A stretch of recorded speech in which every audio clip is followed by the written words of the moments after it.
estudando bastante, se preparando para os desafios da vida, para o Enem, vestibular. E hoje, né, falando em desafios, a gente vai estar trazendo então aquilo que cada um de vocês, ou muitos de vocês, prepararam com bastante carinho, bastante atenção, para compartilhar, para que os outros colegas possam estar aprendendo com o que cada um preparou. Então ficou muito legal, parabéns a todas as produções, as participações.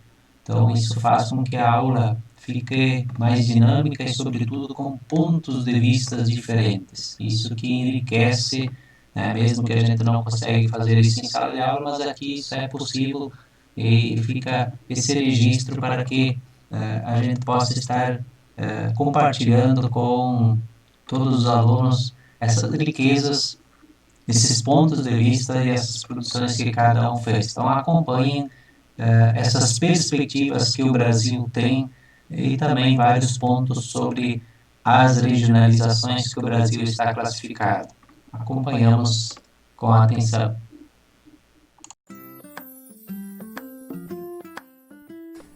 Olá pessoal, hoje irei explicar a vocês as macro-regiões do IBGE.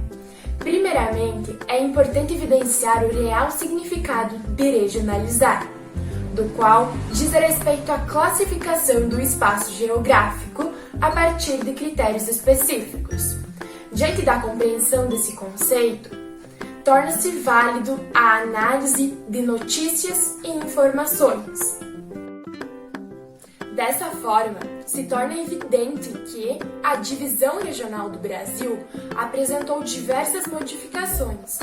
Diante disso, cabe analisar as primeiras iniciativas da regionalização, das quais iniciaram-se no século XX, tendo influência direta do IBGE, Instituto Brasileiro de Geografia e Estatística, onde então pode-se observar que cada estado passou a ser agrupado em macro-regiões ou regiões administrativas.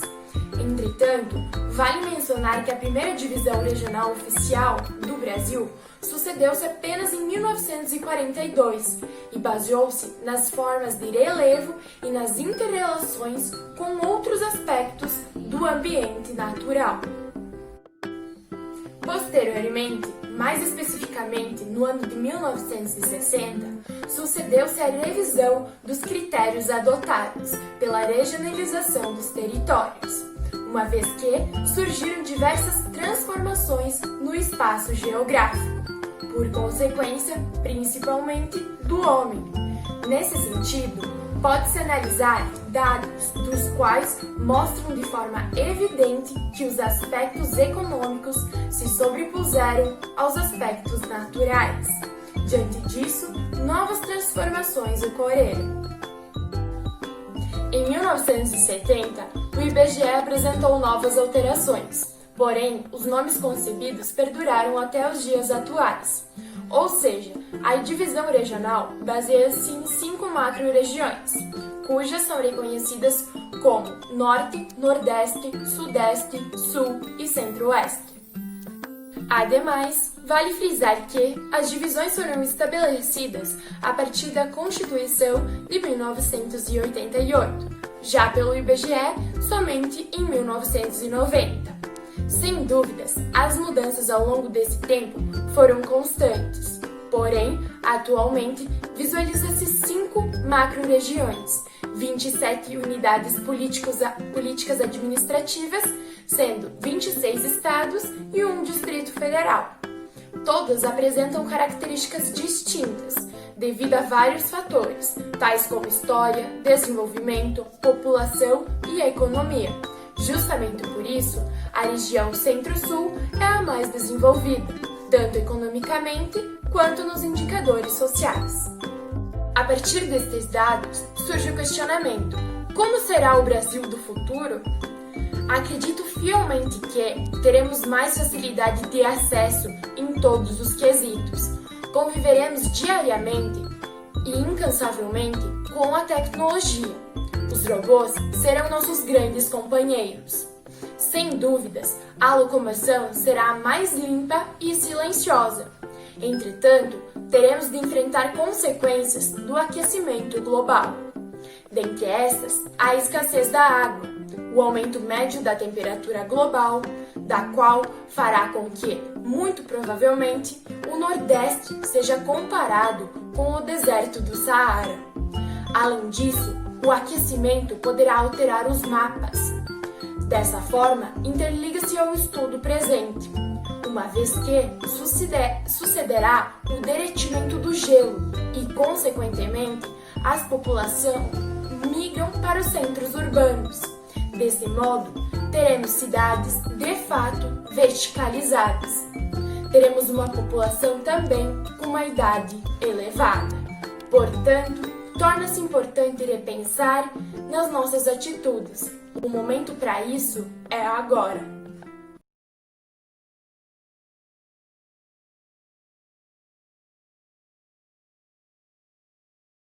O Brasil está sendo classificado como um país emergente. Nele podemos ver as perspectivas que podemos ter ao longo desses anos, com a crise política e financeira. A queda da demanda do nosso principal parceiro econômico da China, que era a China, está afetando todo mundo, todos, pois afetou importantes setores dos produtores nacionais. Na minha opinião, as perspectivas para o Brasil serão difíceis, não sei se são boas, pois para a gente poder voltar ao que a gente era uma vez, que na primeira parte desse século a gente ocupou a 6ª posição dos grandes econômicos mundiais, e agora estamos, não sei dizer se estamos falindo, pois muitas vezes a gente trabalha, mas não recebe o que a gente precisa, ou o que é mesmo para a gente receber. E eu não sei se é isso que está acontecendo com o Brasil, se a gente não está fazendo certo, ou se muitas pessoas estão deixando de valorizar a economia, e isso está trazendo vários sérios problemas para nós, que somos produtores tanto agropecuários como industriais, e acredito que se a gente não for logo ao ponto do que precisa se resolver, a gente acabe afundando mais ainda o país. Sobre a regionalização, eu escolhi o Complexo Regional do Nordeste, compreendendo uma área aproximadamente de 1,5 milhão de quilômetros quadrados, e apresenta sua grande extensão litorânea. Essa região foi a primeira a ser efetivamente ocupada e colonizada, e que no decorrer de 200 anos, entre os séculos XVI e XVIII, foi o centro econômico e social do Brasil colônia. Seu histórico do crescimento econômico e industrialização foi dos anos de 1990 até meados da década de 2010, principalmente diversos investimentos no Nordeste, tanto em projetos governamentais, entre eles a infraestrutura, como também a iniciativa privada, possibilitando a ampliação de empregos e de recursos, os quais melhoraram o quadro de predominâncias dos baixos salários na região. Entre eles, podemos citar a formação do Complexo Industrial e Portuário do Pecém, no Ceará, o Polo Farmaco-Químico em Goiânia e a fábrica da Fiat. No entanto, em decorrência dos grandes investimentos nas indústrias e em conjunto com programas de transferências da renda dos promovidos pelo Estado brasileiro, como a Bolsa Família, houve um aquecimento no mercado do consumo da região, principalmente nas mercadorias de menor valor, como mercados, como alimentos, produtos de higiene, roupas e inclusive eletrodomésticos de menor custo, como celulares e televisões, mas também na compra de materiais de construções. Os principais centros industriais do Nordeste estão localizados nas regiões metropolitanas de Salvador, Bahia, Recife, Pernambuco e Fortaleza, Ceará. No quesito agropecuária, o Nordeste é dividido em sub-regiões, entre eles a Zona da Mata, o Agreste, o Sertão e o Meio Norte. A Zona da Mata é cultivada em quase todos os estados do Nordeste, mas entre eles, os mais específicos são do lado litoral oriental, com destaque para os estados de Alagoas e Pernambuco. O Agreste é a área de transição entre a Zona da Mata e o Sertão. Estruturam-se em diversas cidades importantes, como Campina Grande, na Paraíba, Caruaru, em Pernambuco, Aripará, em Alagoas, e a Feira de Santana e Vitória da Conquista, na Bahia. No Sertão, praticam-se a pecuária extensiva e agricultura, inclusive irrigada, sobretudo no Vale do Rio São Francisco e no Vale do Rio Açu, regiões de Mossoró e interior do Rio Grande do Norte. Já a sub-região do Meio Norte configura-se numa zona de transição entre o sertão e a Amazônia. Nela predomina-se o cultivo do arroz e vem crescendo a produção de soja. Eu escolhi essas características da regionalização do Nordeste, pois muitas vezes a gente acaba deixando o Nordeste de lado, pensando que eles não têm nada e coisas do tipo. E eles têm muito a mostrar, pois a produção deles está cada vez aumentando, como também a atividade turística, que é muito visitada por tanto turistas nacionais como turistas estrangeiros, sendo muito valorizada pelo nosso país. As perspectivas econômicas brasileiras, em meu ponto de vista, são bastante positivas, porque aqui existe uma diversidade muito elevada na produção das indústrias. E também as perspectivas das taxas de juros e da inflação tendem a baixar ou se manter estáveis no decorrer dos próximos anos. E a dívida externa também, né? Em patamares baixos, como nunca visto antes, né? E em comparação aos outros países, o Brasil não investe tanto na educação. Então, no meu ponto de vista, também eu acho válido ressaltar que se ele seguisse o exemplo de outros países, como por exemplo a Europa, ele poderia se tornar uma potência mundial. Seria muito interessante educar tanto para a produção de mão de obra qualificada, quanto para a criação de intelectuais, que futuramente vão produzir as nossas tecnologias e talvez até para outros países, né? Então, eu acho que deveriam investir mais na educação. Regionalizar significa estabelecer a região com base em determinados critérios que podem ser naturais, históricos, culturais e econômicos. E também a regionalização, ela é agrupada por estados ou por parte deles, com características que muitas vezes são semelhantes e diferem-se dos demais. Quando é feito o levantamento de dados, como o IBGE, por exemplo, ele nos permite fazer comparações das disparidades regionais que existem, existentes, e, se possível, intervenção governamental para deter essas diferenças, deter ou amenizar elas, para que não haja tanta diferença. Também existem os 4 Brasis, que no caso se considera todo o processo histórico de ocupação territorial pela sociedade.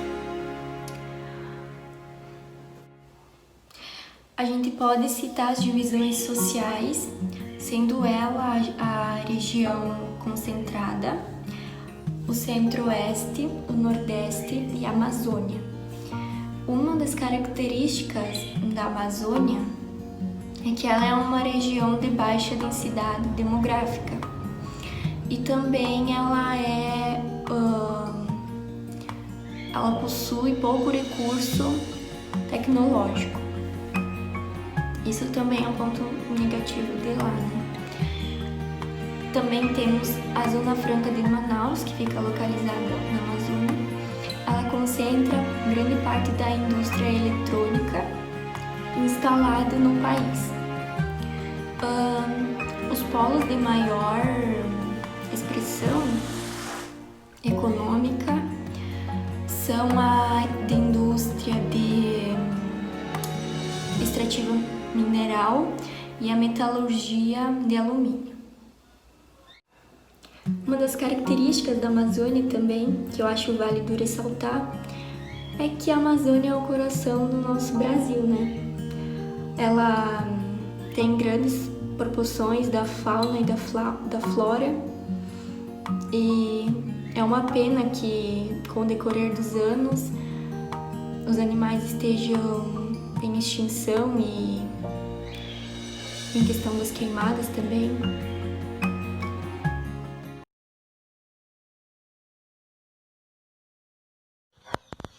A situação mundial passou por uma mudança radical de perspectivas desde a epidemia do novo coronavírus. Inicialmente limitada a uma região na China, adquiriu caráter global, transformando-se numa pandemia.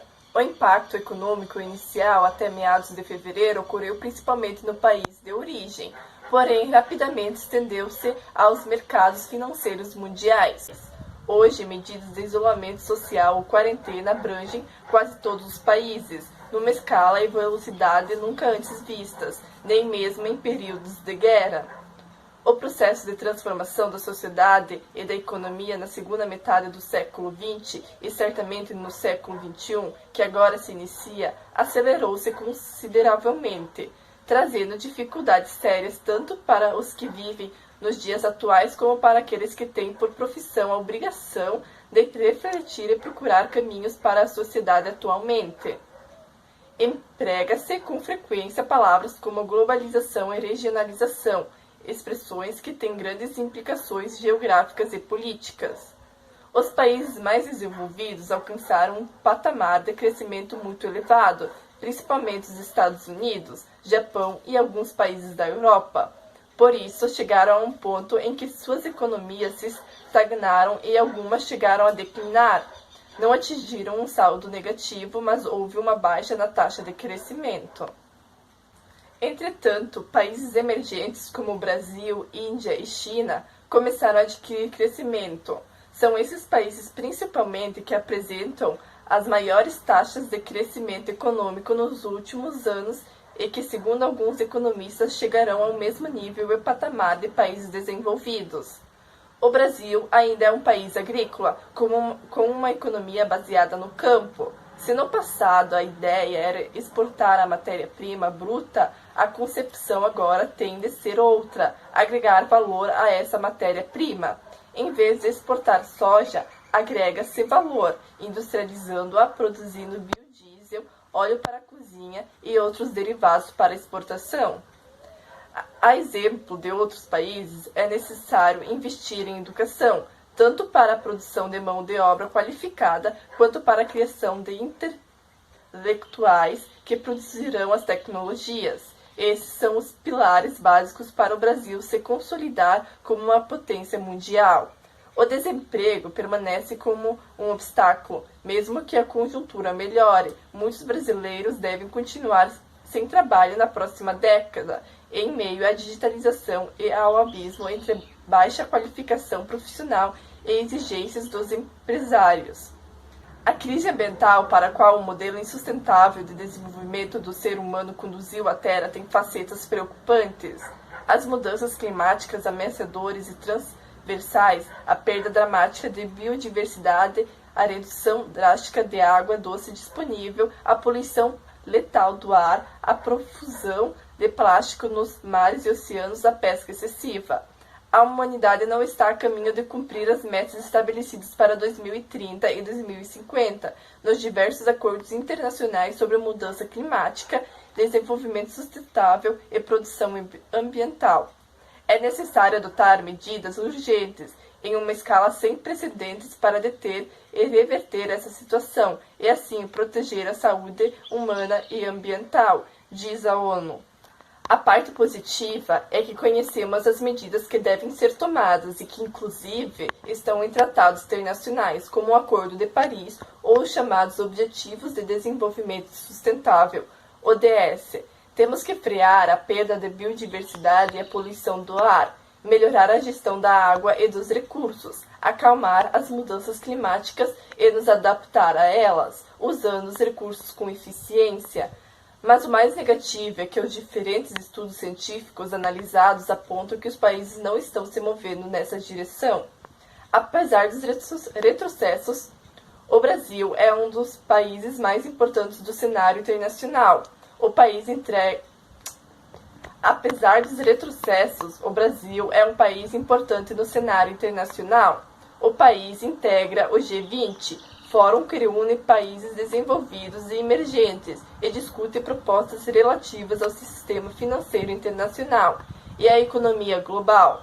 Tem também papel relevante nas discussões sobre questões ambientais em nível mundial e ainda é uma potência regional. E onde queremos chegar? Se formos nos pautar pelo senso comum, podemos dizer que almejamos ser um país desenvolvido, próspero, com a riqueza nacional distribuída, com um nível de salários capazes de suprir as necessidades básicas da maioria, com educação e saúde acessíveis a todos os estratos sociais, com uma universidade colocada a serviço do bem público e entre diversos outros.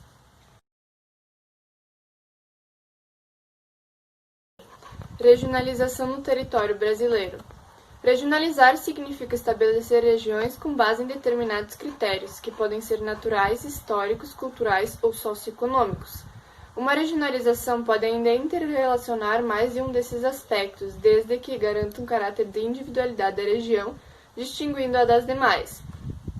As regiões não são estáticas, elas podem ser alteradas em virtude do dinamismo na transformação das paisagens em razão dos processos históricos que modificam as formas de uso do solo e incorporam novos padrões de desenvolvimento tecnológico. Podem também ser alteradas com a criação de estados e, portanto, de novas divisões políticas e administrativas, com novos interesses econômicos e até mesmo para atender à finalidade de pesquisa e coleta de dados para levantamentos estáticos. As regiões não são entidades autônomas. Pelo contrário, configuram-se a partir das diferenças que apresentam em relação às outras regiões e do papel diferenciado que exercem no conjunto da sociedade e do espaço nacional. Desse modo, há uma interdependência entre as regiões que compõem o país, pois estão integradas a uma política e economia únicas. Os diversos lugares de uma região relacionam-se por meio do fluxo de pessoas, mercadorias e informações de diversos tipos, além de circulação de recursos financeiros. A regionalização agrupa estados com características semelhantes, distinguindo-o dos demais. O levantamento de dados permite a comparação e a percepção das disparidades regionais existentes e a possibilidade de maior intervenção governamental para amenizar essas diferenças. A primeira divisão regional estabelecida oficialmente ocorreu em 1941, quando o governo Vargas resolveu desenvolver uma política de organização territorial comandada pelo Instituto Brasileiro de Geografia e Estatística. No Brasil, poderíamos até falar em uma regionalização em escala continental, já que o país tem dimensões de um continente e uma grande diversificação tanto em suas condições naturais como nas humanas. A regionalização do território brasileiro vem sofrendo vários impactos, como o da expansão do povoamento ou da criação de novas unidades político-administrativas e a do relacionamento com o Mercosul e com os países vizinhos. No primeiro caso, o crescimento do centro-oeste da Amazônia vem provocando o povoamento de áreas anteriormente despovoadas e isoladas, criando novos fluxos e ampliando a produção econômica, muitas vezes com o sacrifício das populações locais, índios e poceiros, e com a destruição das florestas.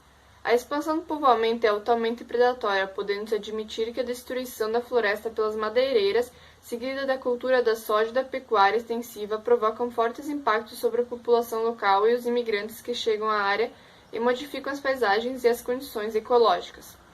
A globalização, ao mesmo tempo em que tenta unificar o espaço geográfico, estimula novas diferenciações, dando margem a novas formas de regionalização e de transformação no meio geográfico, gerando em consequência o surgimento de uma nova fase com novas características. Então eu vou falar sobre os complexos regionais, que foi uma atividade que foi proposta em 1967 pelo geógrafo Pedro Pinchas Geiger. Os complexos são compostos pela Amazônia, o Nordeste e o Centro-Sul. Diferente das outras divisões regionais, a divisão em complexos regionais não acompanha os limites entre os estados. Então, tem aqueles com parte no território e uma parte... Tem uns que tem uma parte do território em uma parte e outra parte do território em outra parte. Um exemplo disso é Minas Gerais. Então, eu vou falar um pouco de cada uma delas. O Centro-Sul, que corresponde a cerca de 27% do território brasileiro, tem 60% da população do país, naquele estado, e concentra 80% do PIB do Brasil.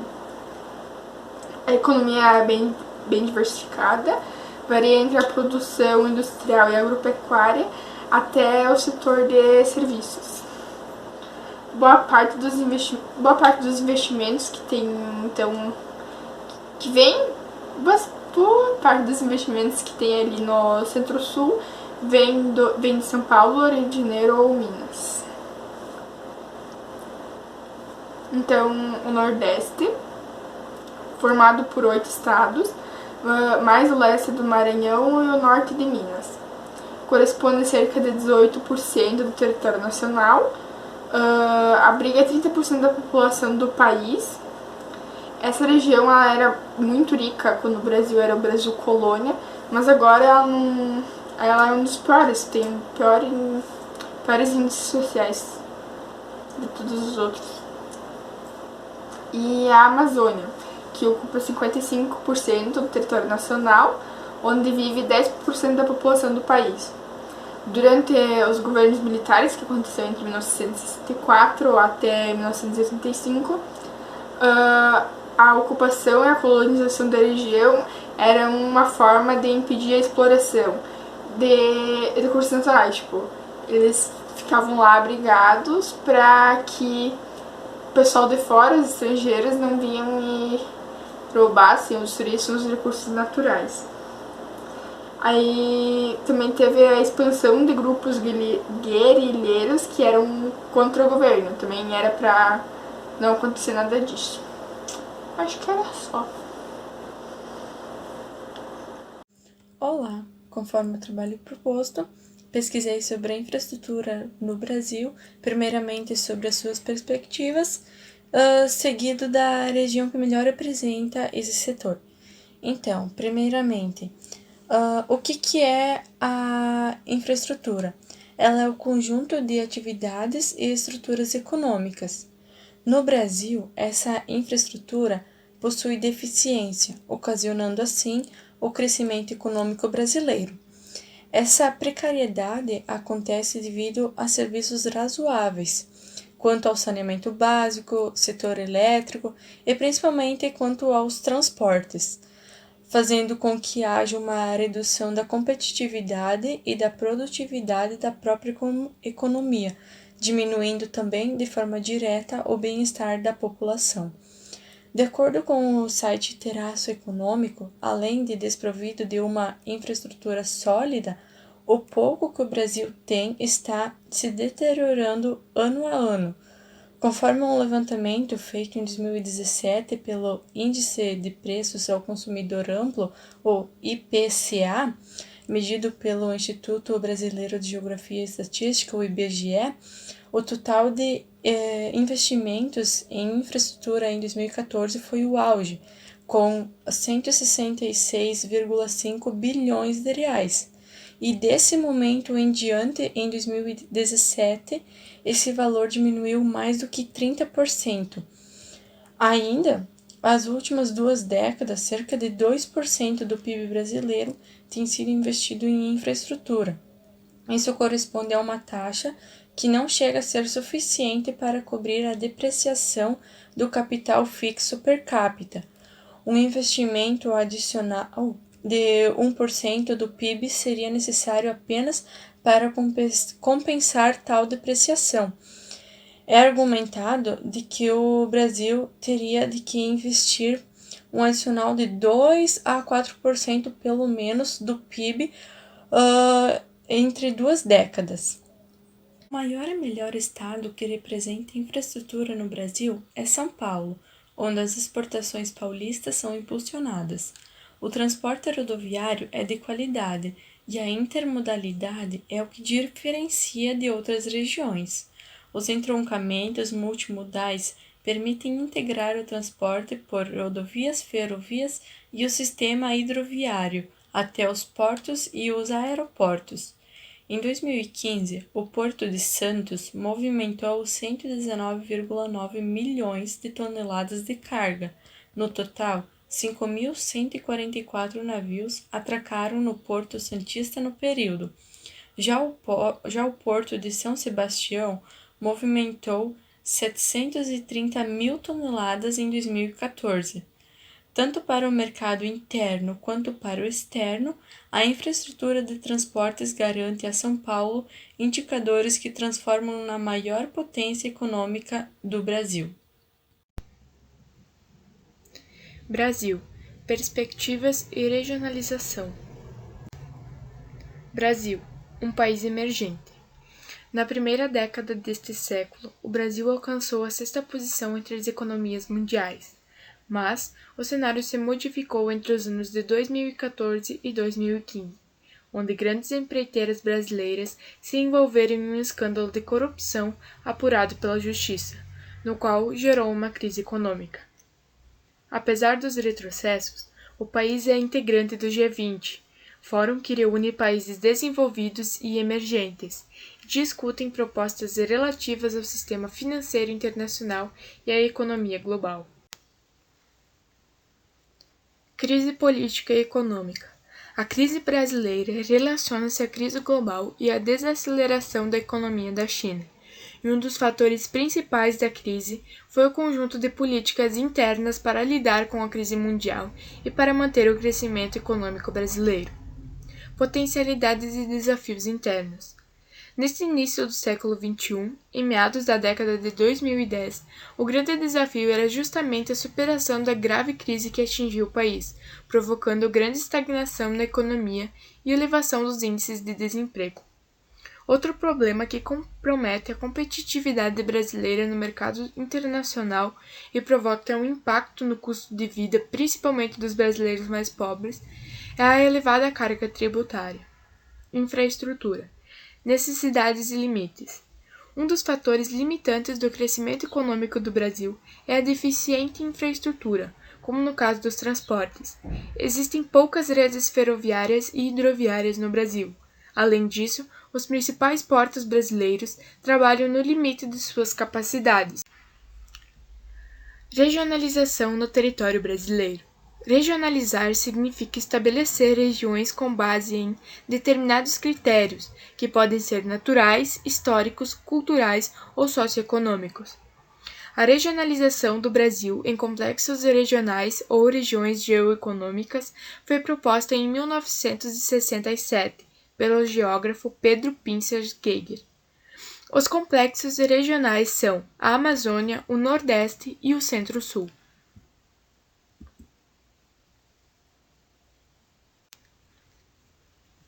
Nordeste.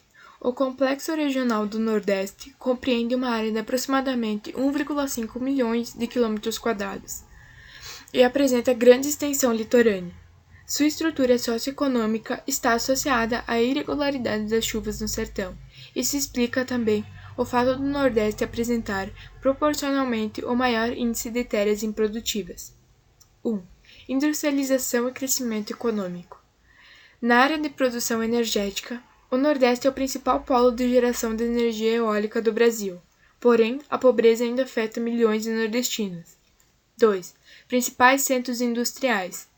Os principais centros industriais estão localizados nas regiões metropolitanas, como a de Salvador, que possui polo petroquímico e centros industriais. Em Recife, com um complexo industrial e um posto digital. E em Fortaleza, com o complexo portuário industrial do Pecém. 3. Agropecuária nas sub-regiões. Na zona da mata, o cultivo da cana-de-açúcar é desde o período colonial. No Agreste, possui a Feira de Santana e de Vitória da Conquista, na qual é um grande centro abastecedor de diversos produtos agropecuários. No sertão, pratica-se a pecuária extensiva e, em vários trechos, agricultura irrigada. 4. Indústria da seca.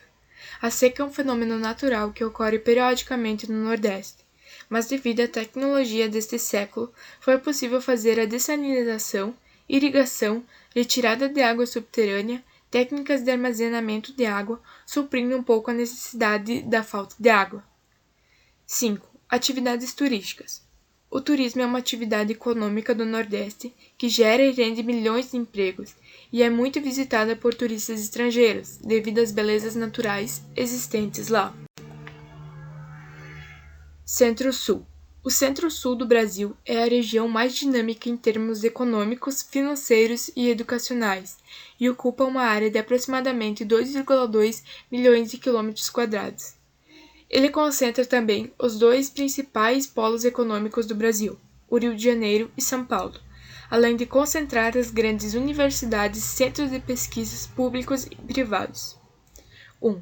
Atividade extrativista.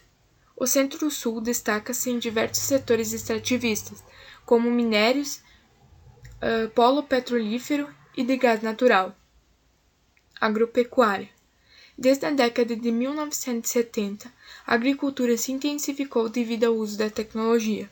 Os principais produtos da agricultura são soja, cana-de-açúcar, laranja, arroz e milho, e os grandes celeiros do Brasil se localizam no Rio Grande do Sul, em Santa Catarina e no Paraná.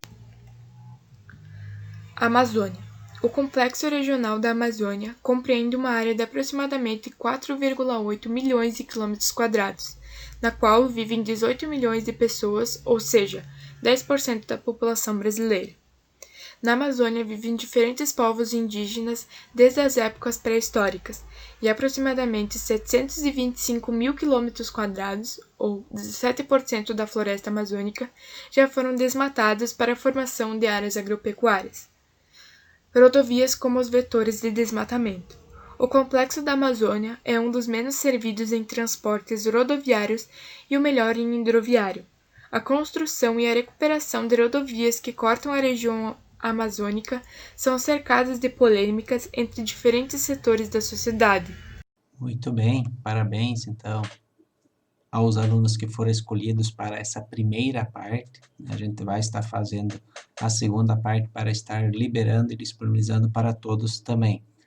Lembrar de que eu não escolhi os melhores para fazer essa primeira parte, fui escolhendo aleatoriamente, né, para que a gente possa estar liberando. E eu estou bastante contente com esses trabalhos que cada um desenvolveu para contribuir com os colegas, né? Se a gente faz esses trabalhos onde cada um apresenta a sua etapa, a sua parte, sua visão, o trabalho final fica muito legal e a gente acaba tendo uma leitura bem mais concreta, bem mais realista, bem mais certa do que ouvir apenas uma opinião muitas vezes, né? Nesse caso do professor.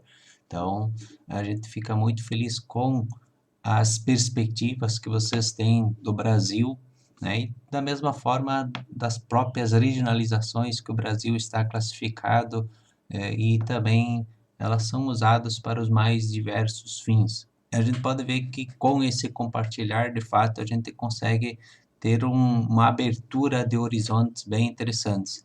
Então, continuem os estudos e aguardem a segunda parte, mas continuem estudando que a gente vai liberar também, depois da segunda parte também, uma atividade que vai gerar mais uma nota. Essa aqui vai estar gerando uma nota, a gente vai estar avaliando, né, justamente pela dedicação, pelo capricho, pelo empenho que vocês fizeram essa etapa também. Então, obrigado pela participação de todos e aguardem a segunda parte. Parabéns aos que contribuíram e enviaram corretamente a sua atividade. Tudo de bom, bons estudos. Até mais.